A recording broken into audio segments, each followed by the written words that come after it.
Hello, this is Mountain Goat of Mountain Goat Gold Prospecting. The purpose of this video is to try to show newbies on what to buy, not necessarily how to do it, but what to buy so you're not wasting time and money. And I want to give a call out to a good buddy of mine, Gold Pan of Gold Pan and Suntan. You need to watch his videos. They are far more advanced than mine. This is meant for newbies and old farts like me. I'm 71, and this shows you can all do this. So I'm going to start off with the basic stuff for your comfort and your safety. First, I recommend a butt pad, either for your bride to sit on, the classifying, or for you to kneel on. You do need gloves. You're going to go through pairs of gloves. Don't spend a lot of money. Get a lot of the cheap ones because you're going to go through them fast. The next thing, if you don't have a butt pad, get knee pads. Knee pads are fantastic, but with old knees like mine, you're going to need more.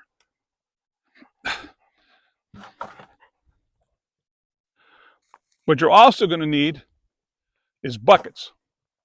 On this prospecting trip, we're going to have 11 buckets. I hope I have enough energy to use all 11 buckets, but I doubt it. You're also going to need a series of what they call classifiers. It might not make sense to you, but you're going to get all kinds of big rocks and small rocks. For your processing when you get home, whether you use a dry washer or a sluice, I use a sluice most of the time if the ground is wet, you're going to need what's called classifiers. 1/8 inch, 1/4 inch, and 1/2 inch. If things are really wet and you don't have much time and you want to get going, use a 1/2 inch and do the rest when you get home. The next thing is how you get it. Get yourself a reliable pick. This is a geologist's pick. It's got for excavating one way, digging in the hard stuff.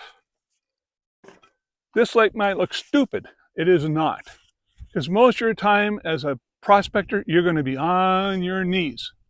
And this makes it a lot easier to just shovel and turn and put it in to the classifier on top of a bucket. When you get down really dirty, this little scoop looks dumb. It is not. It's very, very handy when you get down to real fine stuff. You keep getting it up and putting it in your bucket. If you get into hard stuff and you want to spend the money, it's not that expensive. It's a rotary drill. It's a little jackhammer for people who probably are really going over their head in the hard stuff, but it really works fantastic in loosening up the soil. For close work, it's a geologist's hammer. This one's pretty worn. I use it a lot. Helps you dig away at the bank. When you start getting material down and you want to aggregate it to shovel it up and put in your classifier, it's nice to have a little rake. I like this. You can get out rocks. When you get into stuff that's really could be loose and you could loosen, you take this, you can pound it in, break it away, or you can pound it in and leverage the rocks out. This is for big cracks. Cracks are most likely in most southwestern states is going to be where you find your gold. The days of finding big nuggets, throw that out of your mind. It's ridiculous. You're going to be finding this little stuff about the size of flour flakes, the heads of a pin, maybe if you get what you call a picker, which if you're lucky is going to be the size of a half of a lentil. But they're going to be found in cracks where they fall when the water flows over. Another rake to get material aggregated to take it out. And then when you get down to the little cracks, like you'll see here, you can use these to get down in there and take apart those cracks, because that's where the gold's going to be. Get several different types and get strong ones because they bend. If you need to pound, again, excavate more rock to get in those cracks that are loose, a good mason's chisel and a good hammer. But wear safety glasses because this stuff can pop off and it'll wreck your day. Now you're getting down to the nitty gritty. It looks silly. It looks like something you'd have at home or your wife would have in the bathroom. Anyways, brushes. Series of different kinds of brushes to brush away what you think is stupid, but that stuff that's stuck to rocks that you can't excavate. It loosens the gold. This is for getting down into narrow cracks in the rocks.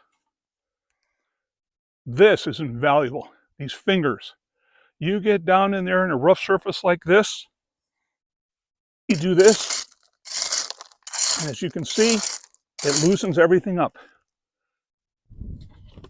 Another brush, and I don't have it here, but a little dustpan. Again, it looks stupid, but it's not. Sweep it up.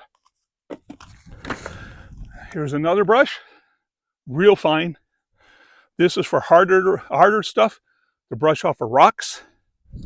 And at the end of all of that effort, you're going to have your stuff in your buckets, what you call your concentrates or your cons, but then all what other people call the yummies is going to be mostly, if you're lucky to get the bedrock, it's going to be down in there.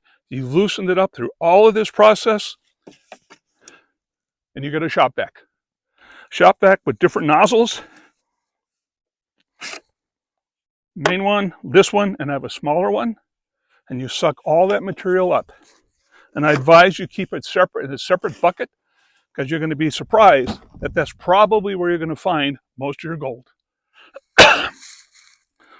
All of this said, I'm going to have a series of other videos which shows how a newbie goes about this and learns. There's other people who are far better of reading the geography, the geology and geography to know where to go. But what you see right here is a perfect example of a great place to be, shallow to the good material and to bedrock. I thank you for watching. I want to give a call out to my wife, who does the hard work. She does all the classifying because she'd rather not be here. Thank you, and hope you enjoyed it. Looking forward to seeing you in my next video. Bye-bye.